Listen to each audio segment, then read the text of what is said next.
तो सुर्खियों के बाद में खबरों पर डालते हैं विस्तार से नजर। गांधी परिवार की मुश्किलें बढ़ती दिखाई पड़ रही हैं। आज सुबह रॉबर्ट वाड्रा से जमीन के मामले में ईडी ने पूछताछ की तो शाम होते होते नेशनल हेराल्ड मामले में ईडी ने अपनी चार्जशीट दाखिल कर दी है। ईडी की चार्जशीट में सोनिया गांधी और राहुल गांधी का नाम शामिल है।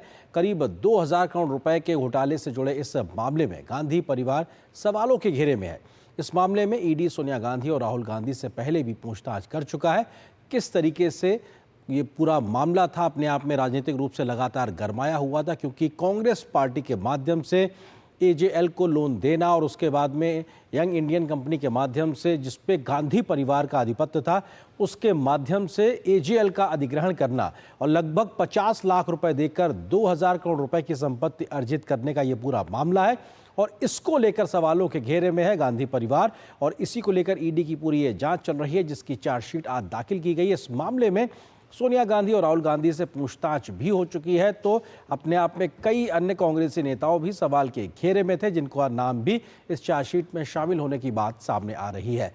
25 अप्रैल को इस मामले में अगली सुनवाई होगी और उसके बाद तय होगा कि अब यहाँ से चार्जशीट के बाद मामला आगे कैसे बढ़ेगा। चार्जशीट में नाम होने का मतलब है कि आप उस आरोप के लिए आरोपित हो गए हैं, आपका नाम उस आरोप की जो लिस्ट है तमाम लोगों की उसमें शामिल है। तो ये बताता है अपने आप में कि सोनिया गांधी हो या फिर राहुल गांधी हो, नेशनल हेराल्ड का जो पूरा मामला है उसमें 2000 करोड़ रुपए के जो कथित तौर पे घोटाले का पूरा मामला है उसमें वो आरोपित के तौर पर चार्जशीट में उनका नाम शामिल किया गया है। तो ये अपने आप में आज की एक बड़ी खबर है। और इस खबर से जुड़े हुए एक अन्य पहलू ये भी था कि रॉबर्ट वाड्रा, जो कि प्रियंका गांधी के हस्बैंड हैं, उनके पति हैं, उन पे भी ज़मीन को लेकर कई मामले चल रहे हैं, जिनमें से एक मामले को लेकर आज ईडी ने उनसे पूछताछ की है। हालांकि वो लगातार इस बात को खारिज करते रहे कि उनकी कोई संलिप्तता है या नहीं, लेकिन फिर भी ये पूरा मामला लगातार चल रहा। तो क्या है पूरा ये मामला जिसमें गांधी परिवार की मुश्किलें बढ़ती जा रही हैं, आइए आपको रिपोर्ट दिखाते हैं।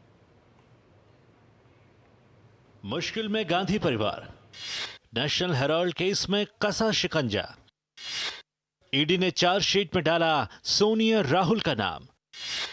मनी लॉन्ड्रिंग का है आरोप। भ्रष्टाचार के मामले में गांधी परिवार की मुश्किलें बढ़ती ही जा रही हैं। जहां नेशनल हेराल्ड केस में ईडी ने सोनिया गांधी और राहुल गांधी के खिलाफ चार्जशीट दाखिल की, तो वहीं हरियाणा में जमीन घोटाले से जुड़े मामले में रॉबर्ट वाड्रा ईडी के सामने पेश हुए।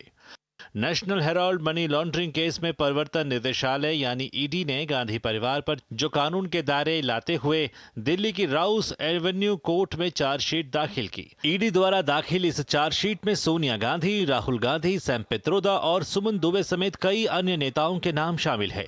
ईडी की ओर से दायर की गई इस चार्जशीट में आरोप लगाया गया है कि यंग इंडियन लिमिटेड के जरिए नेशनल हेराल्ड की संपत्तियों का दुरुपयोग कर मनी लॉन्ड्रिंग की गई। इस केस की अगली सुनवाई 25 अप्रैल को होगी, तब कोर्ट इस पर संज्ञान लेगा।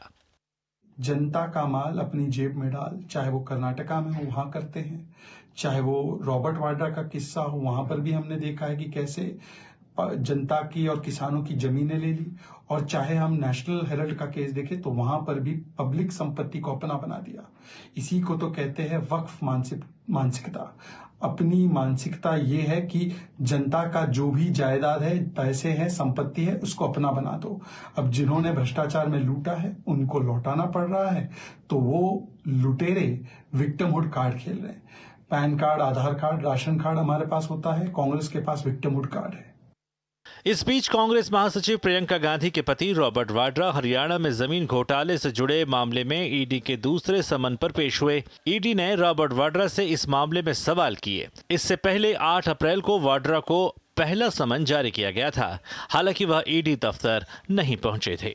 यह पूरा मामला साल 2018 का है। तोरू के रहने वाले सुरेंद्र शर्मा की शिकायत पर 1 सितंबर 2018 को गुड़गांव के खेरकी दौला थाने में यह केस दर्ज किया गया था। रॉबर्ट वाड्रा की कंपनी स्काईलाइट हॉस्पिटैलिटी पर आरोप है कि उसने अन्य लोगों के साथ मिलकर धोखाधड़ी की थी। इस मामले में हरियाणा के पूर्व मुख्यमंत्री भूपेंद्र हुड्डा को भी आरोपी बनाया गया है।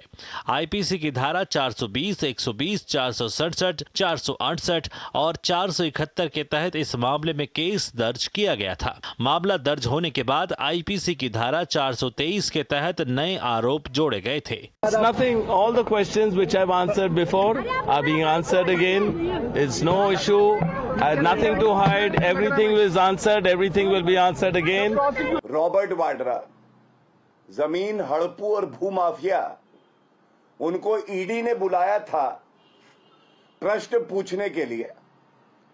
शिकोपुर जमीन घोटाले से लिख, ये घोटाला जब हरियाणा में कांग्रेस की सरकार थी तब का मामला है। एक बात आज स्पष्ट हो गई है, ये नकली गांधी परिवार कानून से ऊपर नहीं है। इस मामले में शिकायतकर्ता का आरोप है कि वाड्रा की कंपनी ने फरवरी 2008 में गुड़गांव के शिकोहपुर में 3.5 एकड़ जमीन 7.5 करोड़ रुपए में ओमकारेश्वर प्रॉपर्टीज से खरीदी थी। कमर्शियल लाइसेंस पाने के बाद कंपनी ने उसी प्रॉपर्टी को डीएलएफ को 58 करोड़ रुपए में बेच दिया था। इस मामले में ईडी वाड्रा की कंपनी पर वित्तीय अनियमितताओं की जांच कर रही है। ब्यूरो इनपुट के साथ नीरज सिंह और शैलेंद्र मिश्र की रिपोर्ट, डीडी न्यूज। आपको बताते हैं कि नेशनल हेराल्ड